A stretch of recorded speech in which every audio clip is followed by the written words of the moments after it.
السلام عليكم ورحمة الله وبركاته أصحابتا qaaliga ku xidhan channelka Handmade with Asma kusoo dhawaada video cusub insha Allah tacaala maanta waxaan kaga hadli doonaa videogan qaab fudud ood u sameyn kartid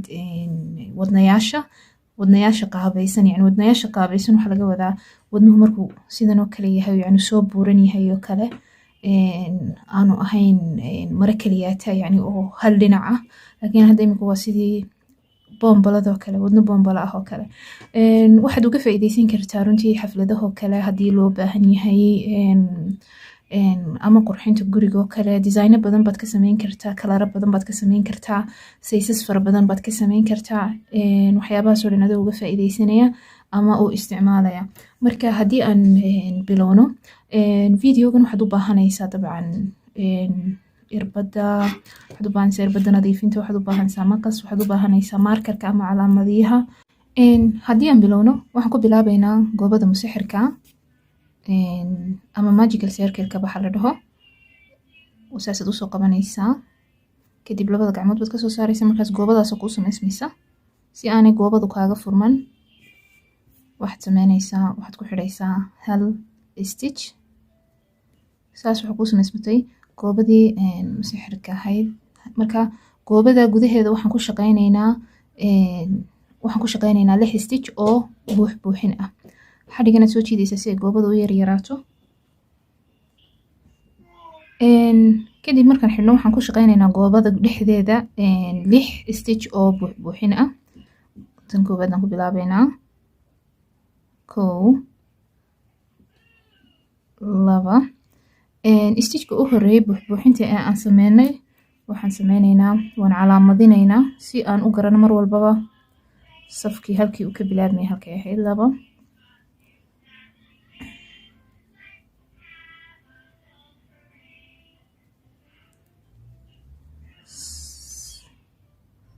3 4 5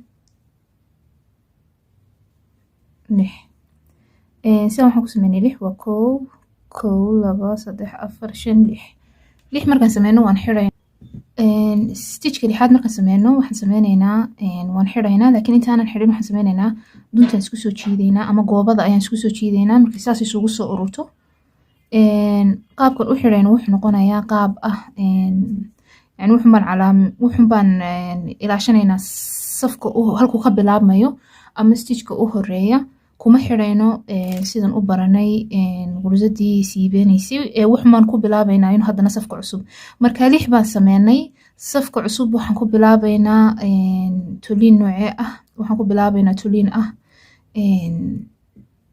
laba jibaarin ah oo aan ugu horeysan gelaynaa waxaan sameynaynaa gursad buuxina 1 haddana mar labaad baan isla stitchkii gelaynaa 2 labaan ku dul sameynay marka waxaan calaamadinaynaa haddana tii u horeysay ee aan gursadii u horeysay ee buuxinta ahayd aan ku sameynay stitchka si aan safka mar walba ula socono yani marka waxaan ku sameynay laba jibaarin baan hal silsilad ku sameynay silsilada labaad baan haddana laba jibaarin ku sameynaynaa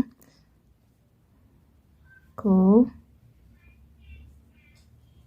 2 haddana ta saddexaad laba jibaarin ku sameynaynaa 1 2 saasaan ku wadaynaa 6daba anagoo ku sameynayna laba jibaarin marka 12 stitch ayay noo noqonaysaa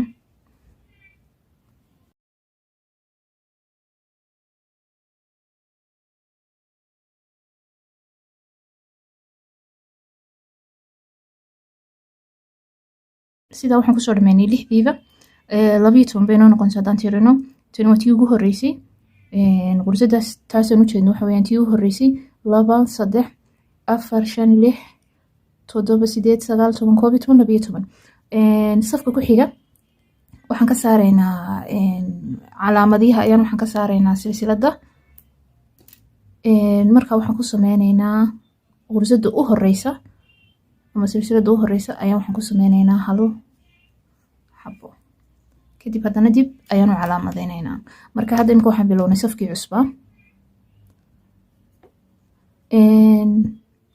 silsilada ku xigta waxaan ku shaqaynaynaa laba jibaar waxaan ku dul sameyneynaa 2 xabadood hal silsilad ayaan 2 xabadood ku dul sameyneynaa haddana ta ku xigta waxaan ku sameyneynaa hal silsilad marka waxaan ku wadaynaa 1 2 1 2 ama 1 2 jibaar 1 2 jibaar ilaa intaan ka gaarayno tii u dambeysay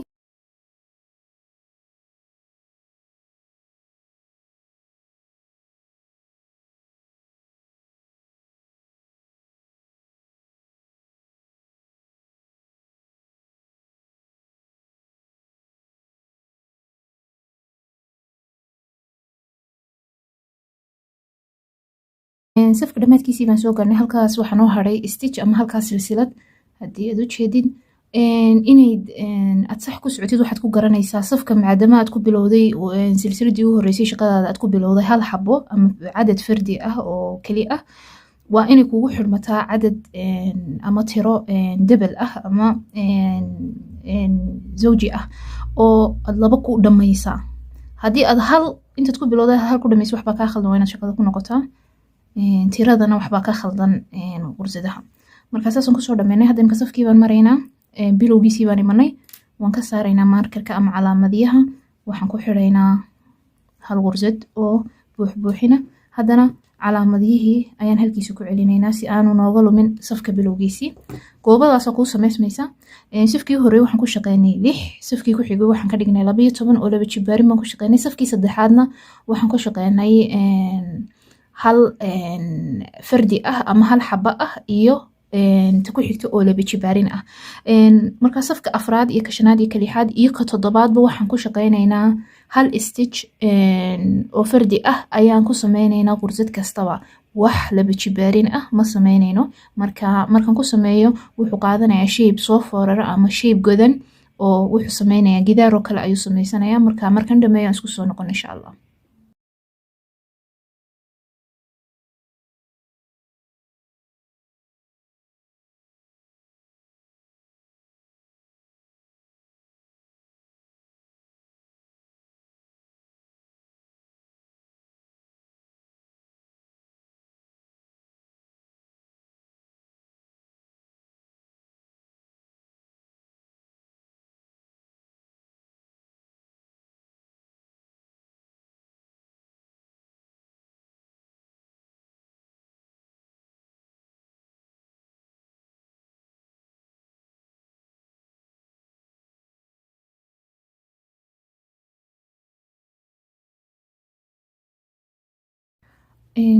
waxaan soo gaarnay dhamaadkii lineka number 7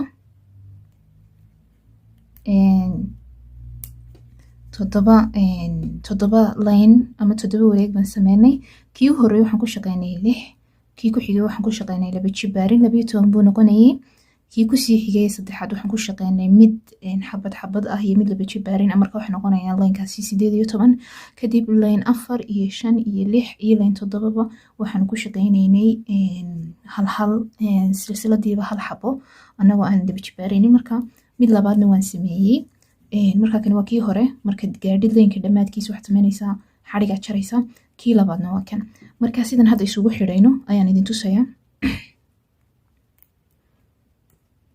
waxaan iska furaynaa calaamadiyaha markaad furtid shaqadaadu saasay u socotay marka hore dhinacan ayaad u jeedinaysaa dhinacan markaad u jeedisid waxaad keenaysaa qaybtan kale ee aad hore u sameysay qaybtan hore marka waxaad sameynaysaa qaybtan silsilada u dambeysa waa taa silsilada ka horeysa ayaan hoosta ka gelaynaa tani waa tii caadiga ahayd ay nagu jirta irbadu marka waxaan sameynaynaa isla silsilada ay kasoo baxsan tahay qursadu waxaan sameynaynaa ayaan dib u gelaynaa kadib waxaan gelaynaa iyadana silsilada u dambeysa ee safku ku dhamaaday silsilada ka horeysa saasoo kale aan u gelaynaa kadib waxaan soo qabanaynaa xariga caadiga ah waan soo wareejinaynaa annaga oo kasoo saaraynaa dhammaan godadka aan ku jirno iyo silsiladii ay noogu jirtay irbadu ama wareegii irbada ay ku jirtay. Marka way isku xirmayaan, markay isku xirmaan waxaad sameynaysaa haddana tan aad markii hore ku jirtay waxaad markiiba gelaysaa silsiladan ku xigto oo taa ah. Haddii idiin muuqato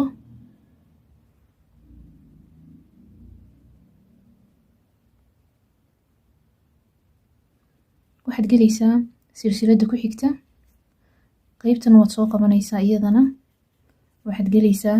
Markii hore waxaan galnay silsilada u dambeysatii ka horeysay, marka waxaan hadda iminka gelaynaa silsilada u dambeysay. Halka hoose ka gelaynaa, haddana waxaan soo qabanaynaa irbad dunta waxaan kasoo saaraynaa labadaba, haddana waxaan kasii saaraynaa wareega irbadu ay ku jirto. Haddana waxaan gelaynaa tan saddexaad, halkana waxaan ka gelaynaa tan kusii xigta, waan soo wada saaraynaa iyo tanaan kasoo saaraynaa. Haddana waxaan gelaynaa midda afraad oo ah midda u dambeysa. Halkan waxaan ka gelaynaa middan afraad, saasaan soo qabanaynaa, saaraynaa isla tan. Marka halkaasoo dhan bay iskaga dheganaanaysaa. Markii saasoo kale isugu dheganaato waxaan sameynaynaa hal silsilad ayaan kor u kacayaa saasoo kale. Waxay noo noqonaysaa halkaasi bartamaha shaqada ama bartamaha wadnaha. hal silsilad baad kor u kacaysaa, haddaad doonaysid silsilada waad calaamadeysan kartaa. Kadib waxaad shaqeynaysaa 1 2 aan sii calaamadeysan meeshii bartamaha ay ahayd. silsiladii aan kor u kacnay waa taa, si aan shaqadeena marka bilaabayno u garano. Waan dhameynayaa, waxaad ku wadaysaa ayuun mid kastaba silsilad.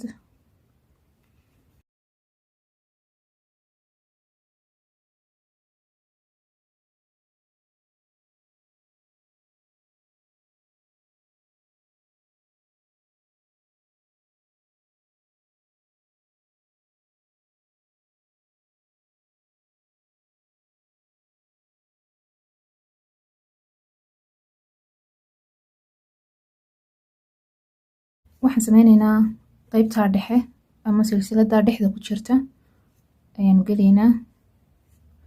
Waxaan ku shaqeynaynaa gursada siibata. Kadib haddana waxaan bilaabaynaa inaan caadi gursadaheeni intaan dhex galno hal xabo mid kastaba aan ku sameyno ilaa iyo aan wareega ka dhameynayno oon gaadhayno calaamadihii halkii uu ku xidhnaa. Mid walba waxaan ku sameynaynaa hal silsilad.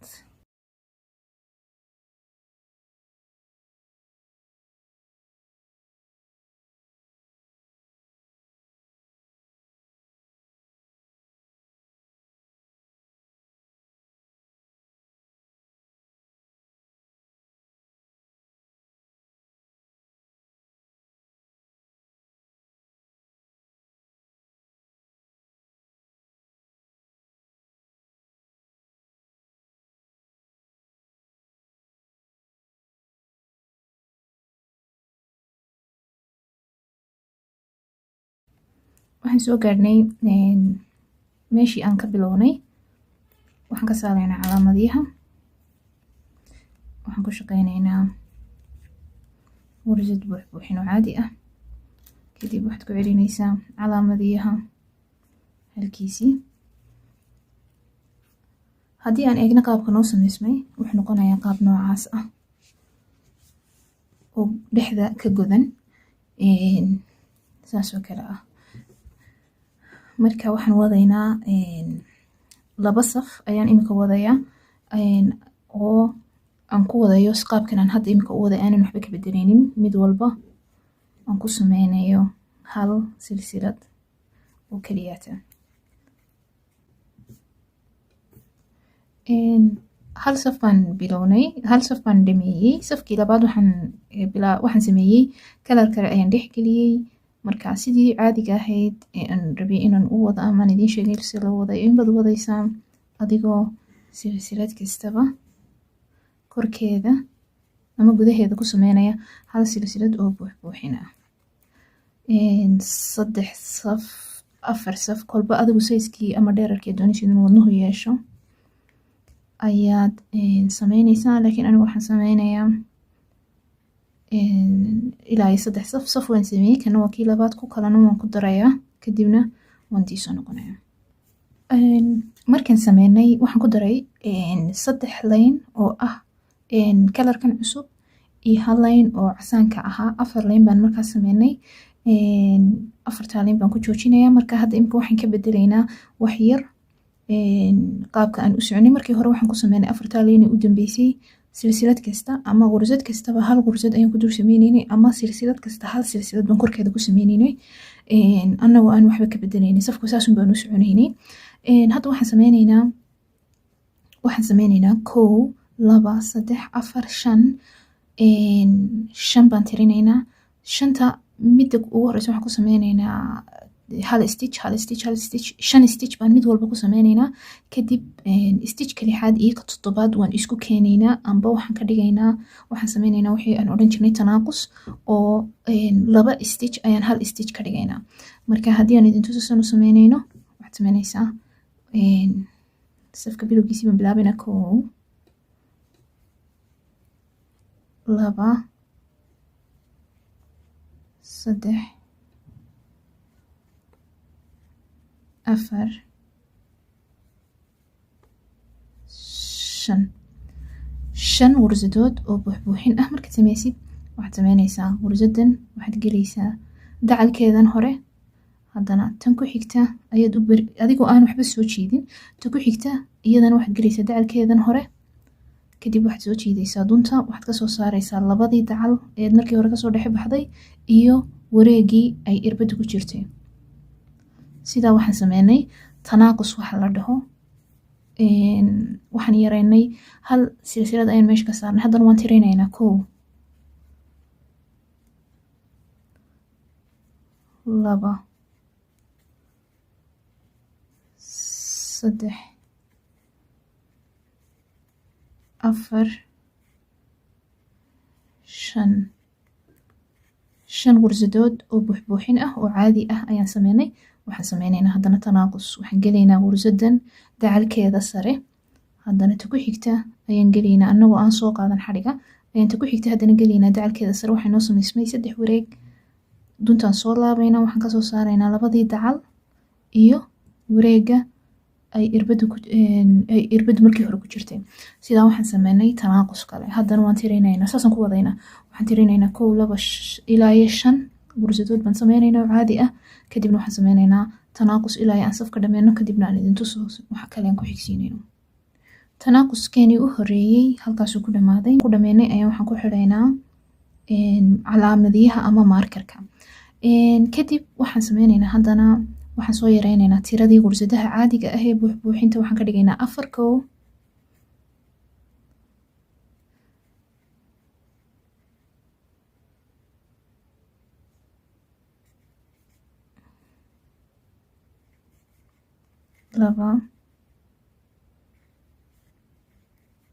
2 3 4 afar markaan sameyno ayaan haddana waxaan sameyneynaa tanaaqus, annagoo geleyna dacalka hore, haddana dacalka ku xiga waa soo jiideynaa. waxaan kasoo wada saaraynaa dhammaan goobooyinka ay irbada ku jirto. tanaaquskii u horeeyey cusufka cusub weeyaan. haddana waxaan sameyneynaa afartii stitch ama afartii qursadood ee buuxbuuxintayd. 1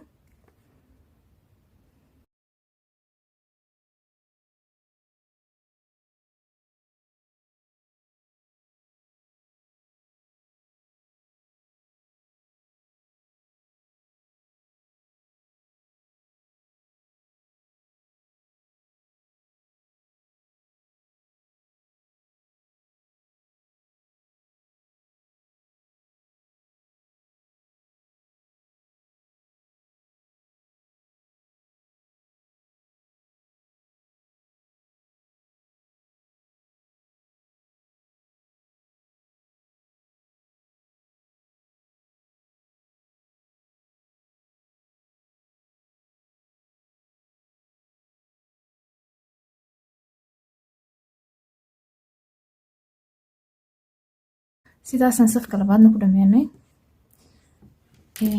hadda imika waxaad bilaabaysaa waad kasoo yareynaysaa afarta halkaasaad ku joojinaysaa calaamadiyaha halkanaad usoo wareejinaysaa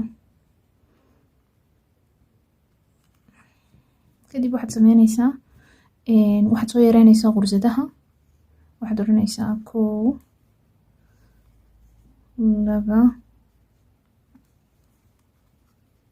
3 saddex qursadood baad ka dhigaysaa kadib waxaad sameynaysaa tanaaqus sidaasaanad ku wadaysaa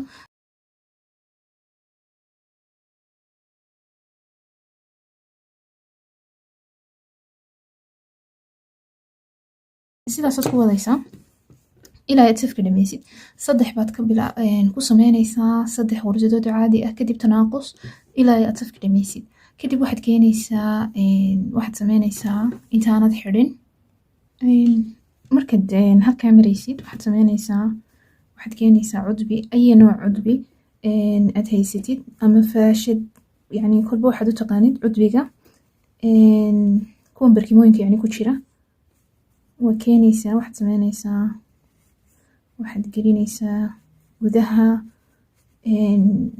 wareega yar ee ku hadhay inta aanad xidhin si uu ku siiyo qaabkan buuran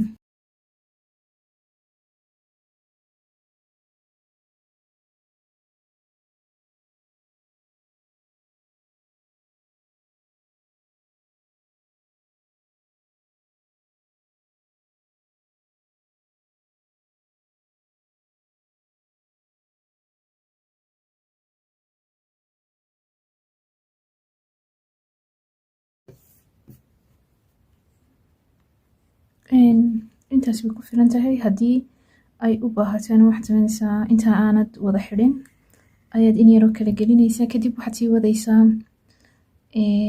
sii wadaysaa wareegaagii ama shaqada sidii aad u waday waxaan ku xidhaynaa 1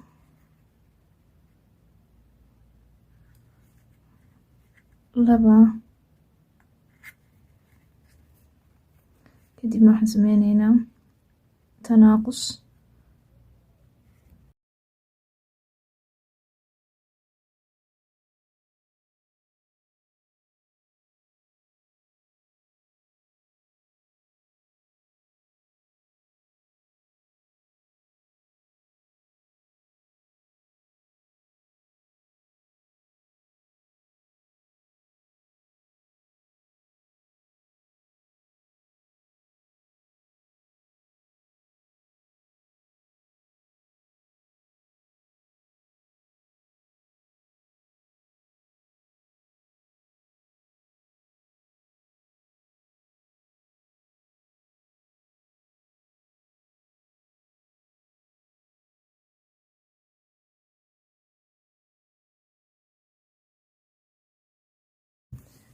markaad halkaa marayso waxaad sameyn kartaa waad iska jaraysaa because of xogaa kugu yar adkaanayaa inaad kusii wadid dunta waad kusii wadi kartaa laakiin waad ku yar daalaysaa marka waxaad sameynaysaa waxaad keenaysaa irbadda nadiifinta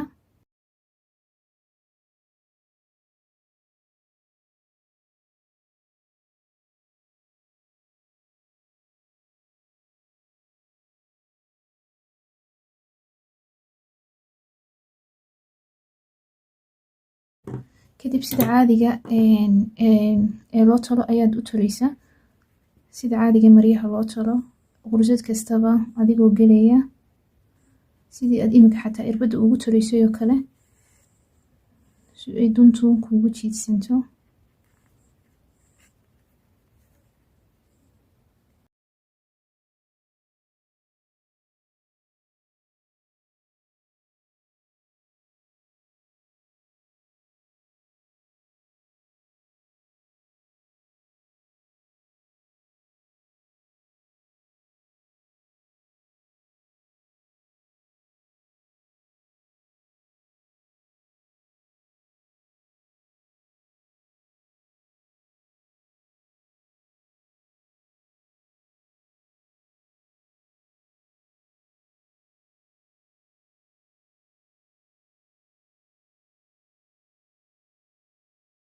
markaan dhameynay qaabkaasi u ekaanayaan wadnayaashu. Waa wadnayaal aad size kastaba ku sameyn kartid.